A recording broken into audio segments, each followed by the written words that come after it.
Cool.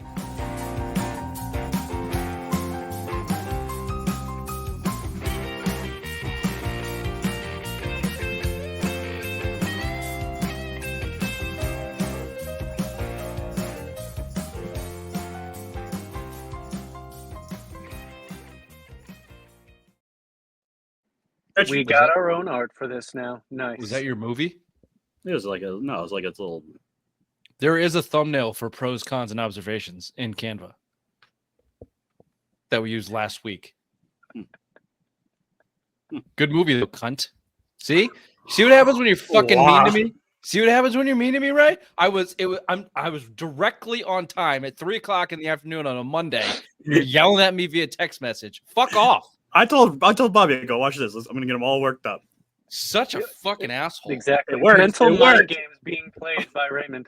Coming off, a horrible Patriots loss a couple days ago, trying to unwind, and now, we come into the show, try to be level-headed, have to talk about that loss, and you start off with, let me see, quote, "Let's go, cunt," end quote. God, such a dick. You look good though.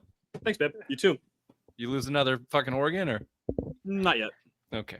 Well, what do you say we start the show? Simon Sports Show here. Snapshot of the Patriots loss last Thursday. Good news is, we kind of debated whether we should do this on Monday. We're a couple days late. We had our show on Friday. But Patriots are 1 p.m. Sunday afternoon the rest of the year, baby. So you can catch us here Monday every week. Don't correct me. I'm sure there's one different game that's next week. There. Next week's 4:00. Okay. And they play in London. And they play at 9:30 in the morning. Okay, great. Fucking cool, guys. Cool. That's called a sentiment. Let's roll with it. Keep it going. Let's just shut this off. We're not even live. Fuck it. Should we even do it? Yeah, we should do it. Right. Go ahead. Opening takes, Ray. Opening takes. Yes, I believe I said last week the way to win the game was run. Well, when you can't do that, you're basically fucked because Jacoby Brissett had no time to throw the ball. Ramondre Stevenson fumbles and only got 19 yards. This team is putrid, and we are going to have a lot of unhappy beers for the rest of the season.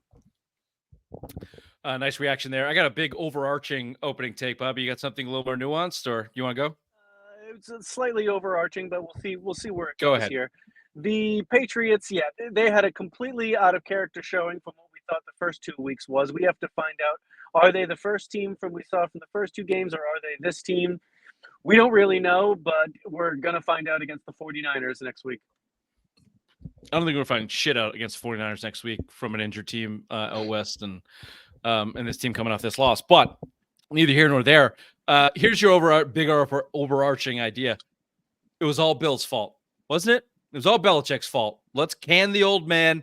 He drug us into the basement. It was all his fault. So what did Elliott Wolf do? They brought back every single player from a 4-win team except their best one. They let Matt Judon walk out the door because they didn't want to give him any money. They brought the entire staff back and replaced their offensive staff with Alex Van Pelt, who wants to run like it's 1989. And Jacoby Brissett was supposed to be your bridge quarterback and career backup. It was all Bill's fault, all Belichick's fault. Or is it all Wolf's fault? Or is it all Vibe's fault? Either way, none of it looks different. It all looks the same.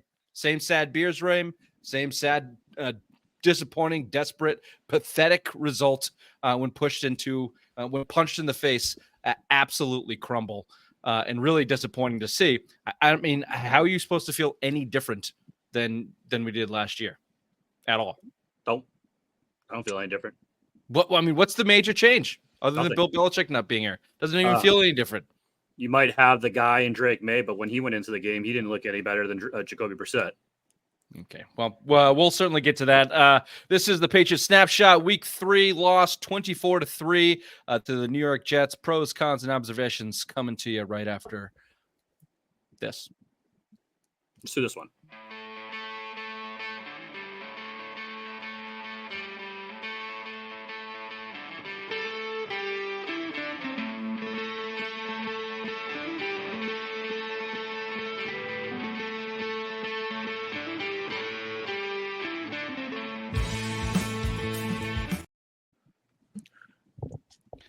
Nice and quick. It's like your mama likes it. Okay. Yeah. All right, we're going up. Bobby's getting wise here. He's doing what I used to do to Ray for headlines, putting in language that I'm supposed to read, which I will. Pros, cons, and observations from week 3 pounding. Let's pull what we can. Let's pull what we can from this. A couple of Tanyas there. The first pro, we're going to start pro in this. Okay. We always have week 1, baby. It was good. In quotations, it says, moan a little. So, Yeah. Yeah, it was. What the hell happened from week 1? That is a conversation starter for a lot of articles I've read and people I've listened to. The difference between week 1 and now, Ray, it seems like you have an idea. Everyone hold tight. Let's see. Yes, they actually have tape on this, so they're running the same shit week in and week out. So now everyone knows what Alex Van Pelt and Gerard Mayo likes to do, their schemes, their formations. So yeah, they have tape on these guys, and that's why it's going to be an utter shit show from here on out because they don't change anything. They're like a poor boy's underwear. They don't get changed at all. They're just dirty, smelly, stinky undies. That was an excellent analogy. AVP's poor You boy saved underwear. that terrible take with that funny joke at the end, but Thank you. that was good. Thank you. Yeah, it's good. You got a theory on this, Bobby? Well, my theory still remains. I don't know what happened. You can run the same shit if you run it well. If you're just going to run right at somebody, if you come with more energy and intensity than they bring, you'll be fine. If you run the same defensive schemes, if you do it well, you'll be fine. It just they played like they didn't want to be there. They looked like they had 3 days of rest. The Jets looked fresh as fuck. Yeah. We don't know what this team's going to be. It doesn't look much different than last week. A lot of people, you guys included, were talking about how they were playing for coach vibes and how different it looked. And I didn't think it looked that different. I think the defense played for Belichick last year. They got wins late in the season in Pittsburgh and Denver that they had no business getting. I don't think it was a matter of effort for this team, other than Mac Jones, whose head completely imploded at the end, and you had your internal strife going on between Belichick and Kraft and 20 years of bullshit bubbling to the surface, creating dysfunction. I think the players were playing for Belichick, and that was not a difference maker to me in weeks 1 and 2. I think the Bengals certainly capitulated as they generally do in week 1, and and you met a Seahawks team that talent-wise is better than you, but not going to blow you away. And in this game, who knows? Thursday nights are a little bit funky, a little bit wild. You get a brand new head coach, new coaching staff, and a shitty team. I'll tell you what happened. The roster blows. That's what happened. The roster blows. They brought back the same team that won 4 wins, and they replaced their biggest question mark in Mac Jones with a career backup, Jacoby Brissett, who can't read the field and is afraid to throw the fucking football. That's what happened. They suck. As Bobby puts, they got their ass beat. The offensive line is an emergency level bad. They gave a pressure rate of over 50%. Again, 7 total sacks. They're down to the 3rd and 4th stringers on the left side. David Andrews looks like shit now. He got old quick. Looks like there's some there are obviously injuries across the board, but even Onwenu looks bad. Obviously, if you want to point to the number one reason they got their asses blown out, offensive line, you can't look past that. There were more than a handful of plays where 3 Jets just came through the line untouched from the middle of the fucking defense. They only rushed 3 or 4 guys. It was just free rushers. Their guys just boom right up, just completely free. It wasn't even. It was like a communication breakdown too. Like they didn't know what the hell they were doing. They knew where the gap was, and they just were like, "Oh, see ya," and we're just going to go right after you. We're going to stop Ramondre or whoever, Antonio Gibson, and then go right to Jacoby Brissett. There was nothing stopping these guys. Emergency level bad is a good way to put it. Some left tackles still on the market, Donovan Smith and Bakhtiari, who for whatever reason the Patriots are not looking at or even willing to look at. And I'm going to call Gerard Mayo's come out and said they believe that it's fixable on the offensive line. Here's the first thing I'll say. It can get better because you can only go up from where they are. However, I've seen this shitty offensive line get better the last 3 years. At the end of every year, the last 3 years, they are marketably better than they were at the beginning. Not to say that they're great, but they get better. David Andrews is older, a little bit slower, not as good, sure, but he's an excellent offensive lineman and an excellent leader. He and the coaches should be able to get that team, if they can stay healthy, to somewhat of a cohesive unit. To the point where week 1, they could operate, where they couldn't on Thursday night. However, when Mayo comes out and says, I think we can fix this, and we have the guys in the building to do it. When there's a Bakhtiari out there who I know has injury prone and is hasn't played in a while, and Donovan Smith, who had a really terrible season last year for the Chiefs, but both these guys are bona fide offensive left tackles, and you don't have a single one on your team. But yet last week they go out and they signed some practice squad kid to play left tackle. So which one is it, Mayo? Is it you have it in the building and you can fix it, but you got to go sign this kid on the practice squad? Or do you not want to pony up the dough for a older veteran guy to come in there and plug and play left tackle? They have enough money that they can play the cash for 1 year to shore up the left side of that line, or at least attempt to shore up the left side of that line. They have enough. Another attempt. It's just another Crafts being cheap. Not want to put them, or is Elliott Wolf too blind? I don't know where to point the finger, but you have a couple answers, or at least potential answers out there in a situation that is emergency bad, as you put it, and they have no urgency to go out there and fix it. They don't have a left tackle on their team. They do not have a professional left tackle on their team, and there's two of them out there that they could go sign right now. They can sign both of them right now. They have enough cap space to go sign both of them for 1-year deals, all guaranteed money. Here, come in here and just kind of save the day. You know, whatever one works out. I know you both have injury problems and whatever, but they have enough money to go get both of these guys, bring them here, and say, all right, let's just try to fix this left side as we can. I blame Elliott Wolf. I mean, we understand that they're not trying to win as many games as possible. They're calling it a bridge year, foundation, whatever it is. But you still have to field a product on the field that your fans can watch and be competitive. And you can't not have tackles. They just don't.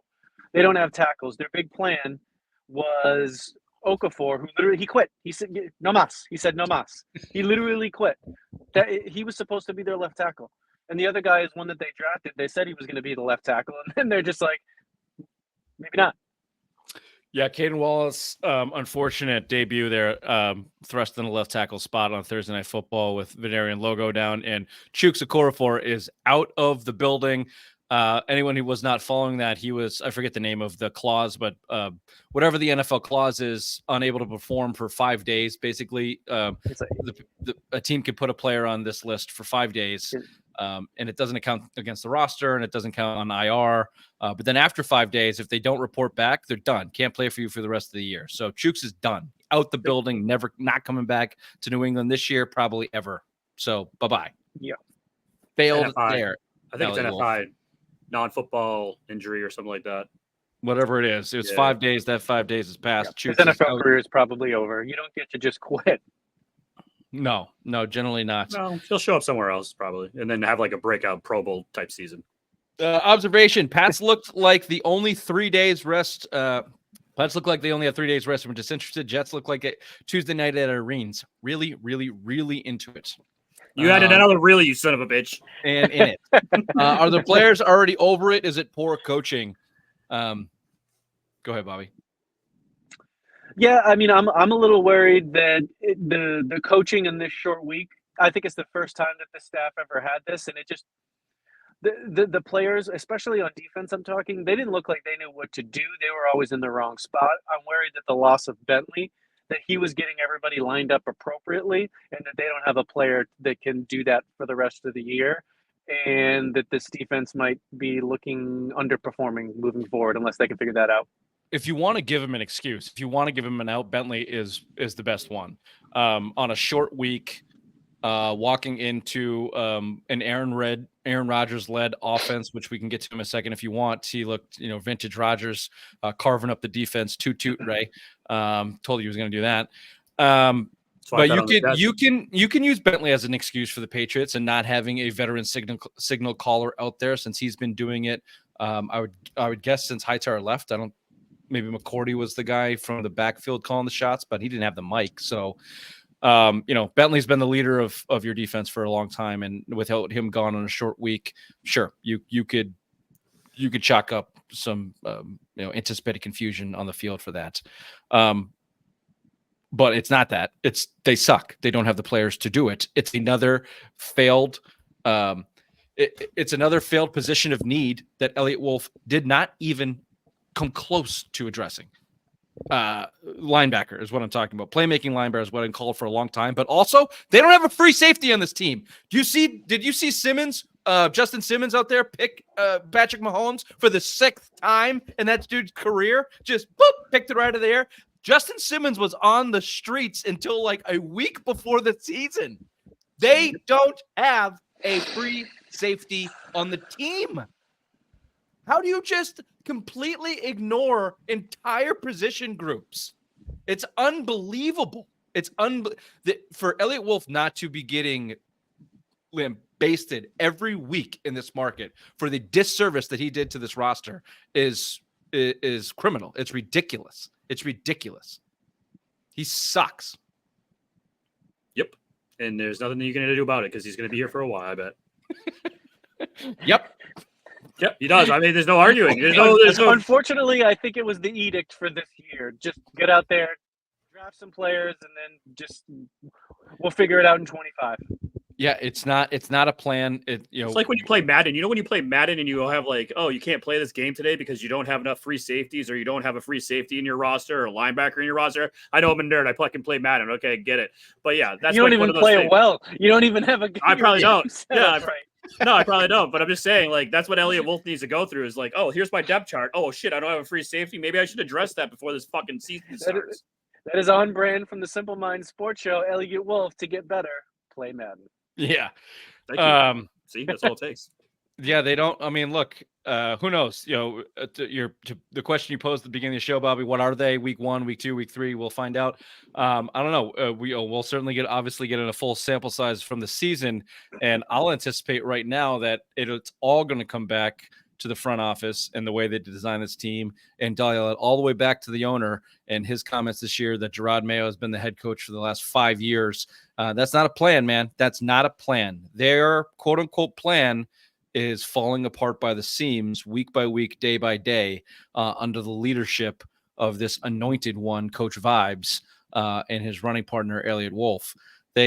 They have not set this team up for success. And anybody that has the retort of, well, it's a rebuilding year and who cares, is stupid. Look, if it's a rebuilding year and that's the deal, then you should not be losing every game in the trenches on both sides of the ball that you are. Or either that or you've never watched a football movie or paid attention to football at all. You start building from the inside out, and they haven't done that. They haven't done anything. I mean, what? They haven't done anything to move this team forward other than draft Drake May.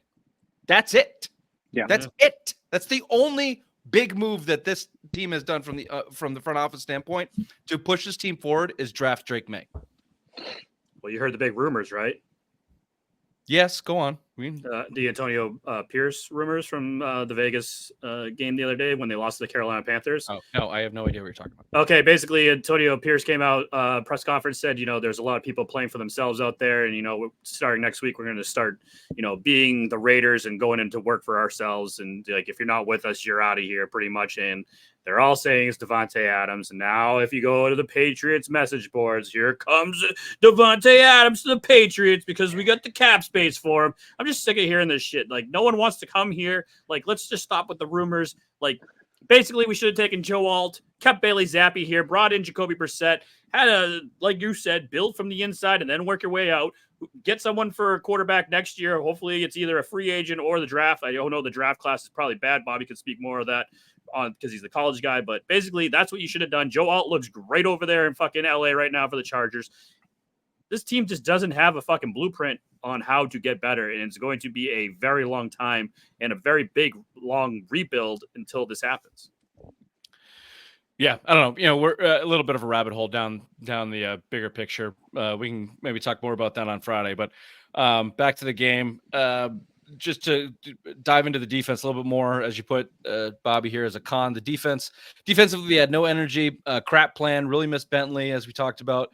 Get everyone lined up, never seemed to line right, give up 400 yards of offense, couldn't get off the ball in the first half.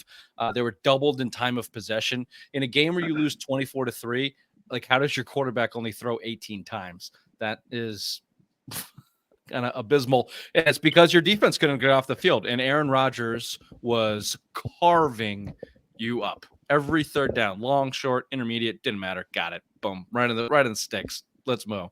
Move. Elite quarterback, difference maker. Who would have thought that he wasn't a hugger either? You're He talking doesn't want about Salah to touch him. you're talking about the clip. Did you pull the clip? No, I did not. Well, I was saving it for Thursday. You're talking about there's a clip on the internet of Aaron Rodgers giving a high five to his head coach, Robert Saleh, who then went in for a hug, and Aaron Rodgers gave him the dirtiest stink eye. He gave him the Stevens. Okay, there it is again. Aaron Rodgers played out of his mind. Excellent throwback game for Aaron Rodgers. He is still the biggest asshole in the league. Convinced of that. That guy's a dickhead. Mm-hmm. Like, I mean, I get Robert Saleh probably pisses him off because he's an idiot or whatever and can't coach, but like, you still hug me. You still hug me, like don't you? such an asshole in that clip. Aaron Rodgers did. I laughed, but still, what a prick. There you go. Anything else to add to the defense? DeMarcus Covington. Let's not leave his name out of here. He got his doors blown off. Gerard Mayo. De facto head of the defense, coming from the defense. Any final thoughts on Christian Gonzalez? I'll throw his name out there. First ever touchdown thrown against in the NFL. Garrett Wilson. Beautiful ball by Aaron Rodgers. Yeah. He had that play covered. I mean, that was it. It wasn't like he got beat on that touchdown, at least in particular. He was there. That was just good offense won that play. Yeah. Well, I think we touched on the defense. It all comes back to personnel. They have not put enough good personnel out there. Even Keon White seemed quiet in this game. So tired. I don't think Mayo had him up ready to play. They were not ready to play.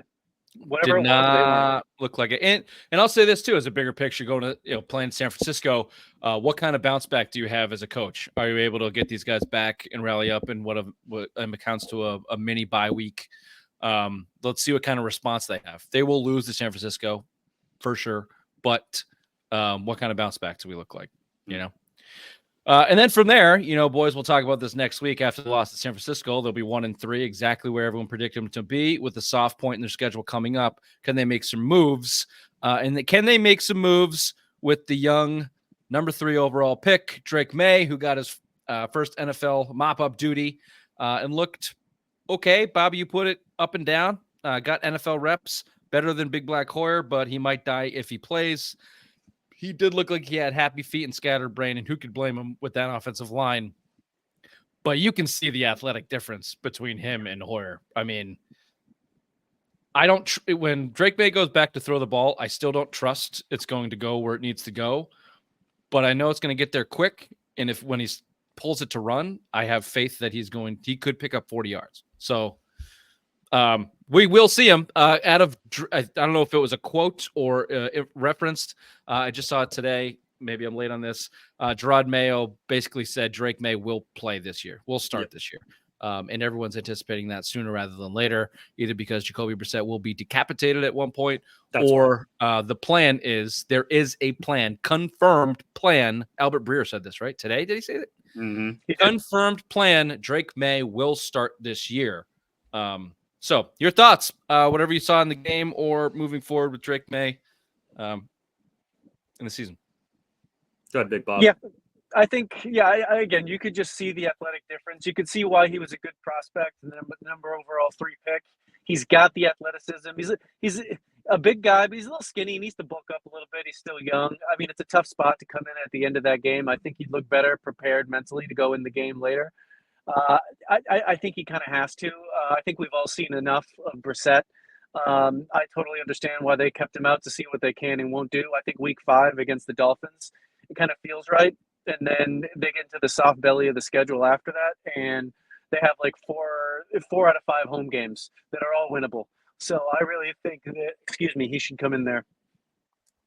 I agree. I think you have to give them the easiest path possible, which is the Dolphins. They look like utter trash right now. So put Drake May week 5 would be the best thing. Anything other than that, I don't know. I just feel like he's going to get injured this season just because of that offensive line. I mean, Drake May will be running May. I think if you put May in at week 5, he will give you a couple solid starts, but I don't think that he's going to hold up all year because this offensive line is so bad. Again, let's try not to miss the point here, fellas. Drake May should not come in because Brissett sucks, the team blows. Drake May should come in when he knows how to run the offense that he's put into. If that's week 5, great. If it's week 8, if it's week 10, I don't give a shit. If he can't go in there and call the play and execute and understand where read 1, 2, and 3 are and make the read within 4 seconds, 3 seconds, he shouldn't play.